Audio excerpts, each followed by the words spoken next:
Alors salut à toi mon cher ami, sois le bienvenu dans cette nouvelle vidéo qui s'intitule Par où commencerais-je si j'avais très peu d'argent à investir et que je voudrais me lancer tout de même dans l'e-commerce. Et donc je sais qu'il y a pas mal de personnes qui me contactent et qui me disent qu'elles aimeraient se lancer dans l'e-commerce. Excuse-moi, j'ai les narines obstruées.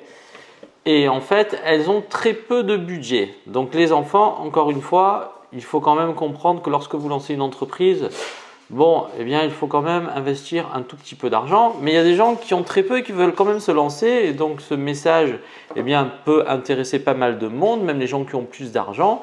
Et je vais vous expliquer un petit peu qu'est-ce qu'il faudrait faire de manière à développer rapidement votre activité. C'est une vidéo qui a toute son importance. J'essaye vraiment d'apporter la solution la plus juste afin de vous éclairer et de vous indiquer les possibilités qui s'ouvriraient à vous en tant que nouvel entrepreneur qui se cherche un petit peu.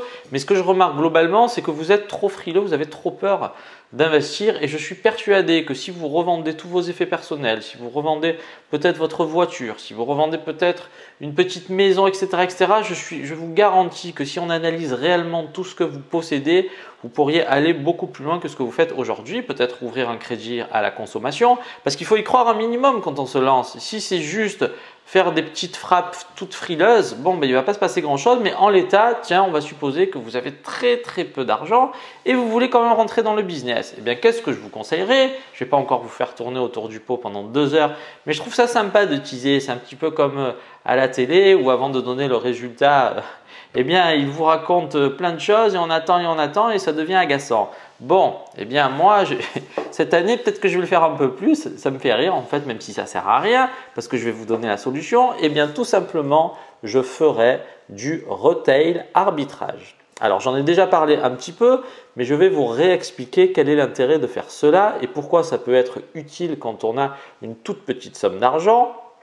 Tout simplement parce que lorsque vous lancez une activité, je conseille toujours sur le moyen long terme de créer son private label. À mon sens, c'est bien plus intéressant que le reste et ce pour plusieurs raisons que je vais vous donner ici. Mais partons du fait que vous avez très peu de budget, ça va être compliqué de créer votre propre marque. Il ne faut pas se voiler la face, il faut investir un minimum d'argent. Mais il y a des gens qui me disent tiens, j'ai 200 ou 300 euros à mettre. Tu vas pas aller loin mon cher ami, ça suffit les mensonges. Là, on va te dire que tu fais telle ou telle chose et que ça a fonctionné. Mais même si demain, tu veux être un pure player, vendre qu'avec ton propre site, comment tu vas avoir du trafic? Est-ce que tu penses qu'à partir du moment où tu vas mettre 20 $, automatiquement, tu vas tout exploser? Il va falloir tester de la pub, retester, faire différentes variantes et tout ça, ça coûte du pognon avant de trouver ce qui fonctionne réellement. Et donc, en l'état, qu'est-ce que tu vas faire? Alors, je n'ai pas dit que c'était simple, c'est aussi un travail, tu vas te rendre. Si tu habites à la campagne, ça va être un petit peu compliqué, mon cher ami, parce qu'il n'y a pas de commerce. En revanche, si tu te trouves dans une grande ville ou si tu es à proximité d'une grande ville, tu vas essayer de trouver des produits de marque et tu vas essayer de les trouver à un prix forcément hyper intéressant. Là, c'est les soldes, donc essaye de trouver ça. Donc, qu'est-ce que tu ferais concrètement? Tu vas acheter un produit très peu cher qui bénéficie d'une notoriété que tu n'as pas et qui est donc présent déjà sur Amazon. Et toi, qu'est-ce que tu vas faire? Tu vas te positionner dessus avec un prix légèrement inférieur à la concurrence. Donc, ça passe par 2 étapes. La première, t'assurer que ce que tu vas commercialiser correspond au prix le plus bas, sinon ça va être un petit peu compliqué. Et deuxièmement, trouver ce ou ces produits. Pourquoi faire ça? Tout simplement parce que je parlais souvent des brosses à dents, mais une fois j'avais failli m'enflammer. Heureusement, je ne l'ai pas fait. J'étais capable d'acheter une palette entière. J'avais trouvé un super coup sur des brosses à dents Oral-B. Elles étaient en prix de vente public, je crois, autour des 49 €. Moi, je pouvais les acheter à 10 €. Alors, c'était juste, il y en avait plein, il y en avait peut-être 150 sur la palette. Je me suis dit, putain, je vais faire un coup magnifique, je vais toutes les acheter.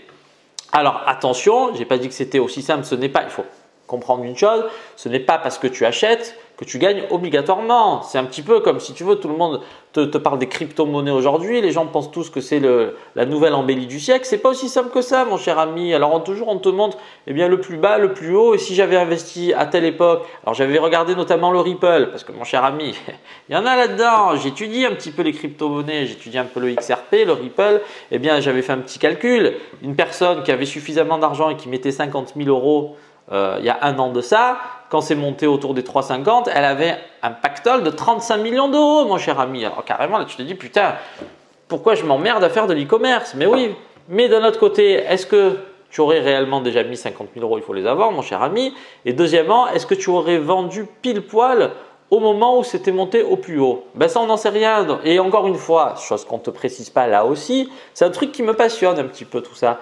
Eh bien, on ne te dit pas que c'est compliqué d'échanger la monnaie. Ça, il n'y a personne qui t'en parle. On te dit juste, j'ai acheté tant, je revends tant, je me suis gavé. Eh bien, commence à t'intéresser à ça et tu vas voir que ce n'est pas aussi simple. Mais bon, on ne va pas sortir du cadre de l'e-commerce, hein, si tu veux, mais il y a plein de choses à dire. Ça fait partie un peu du business. On parle business, on essaie de trouver des stratégies. Et donc, le private label, mon cher ami, va te permettre de capitaliser sur une notoriété que tu n'as pas. Et c'est à mon sens quelque chose de très intéressant si tu as très peu de budget parce que ces produits-là sont déjà recherchés.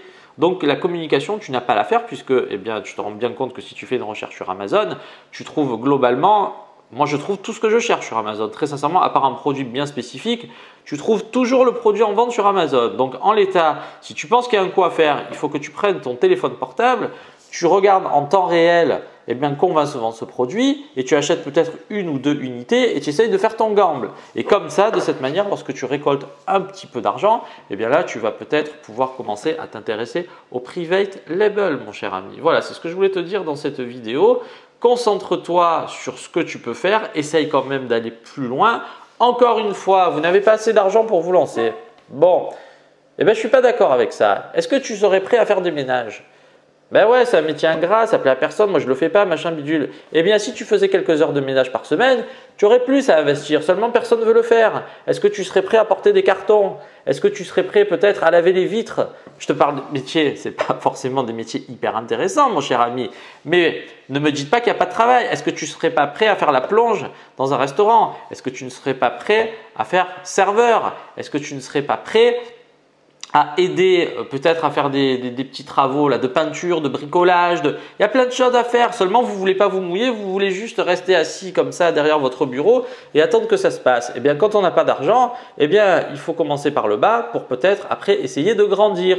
Donc, je sais que on est en France, mon cher ami. Donc, en France, la mentalité, c'est que on n'a pas trop envie de se bouger. Et moi, j'ai pas du tout cette mentalité. Moi, pour ça, je suis plus mentalité américaine. Si tu perds ton travail, il faut que tu te bouges, mon cher ami. Ici, il y a trop d'assistanat et les gens, ils attendent. Et donc, j'ai mon chômage et je ne trouve pas de travail, c'est compliqué.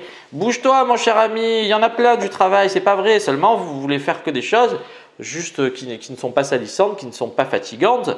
Peut-être que dans un premier temps, vous pourriez le faire de manière à améliorer votre situation. Voilà, c'est ce que je voulais vous dire dans cette vidéo. Donc, pas de fausses excuses. Si vous voulez réussir, ça ne tient qu'à vous. Je le répéterai tout le temps. Allez, soyez motivés et à très bientôt pour une nouvelle vidéo.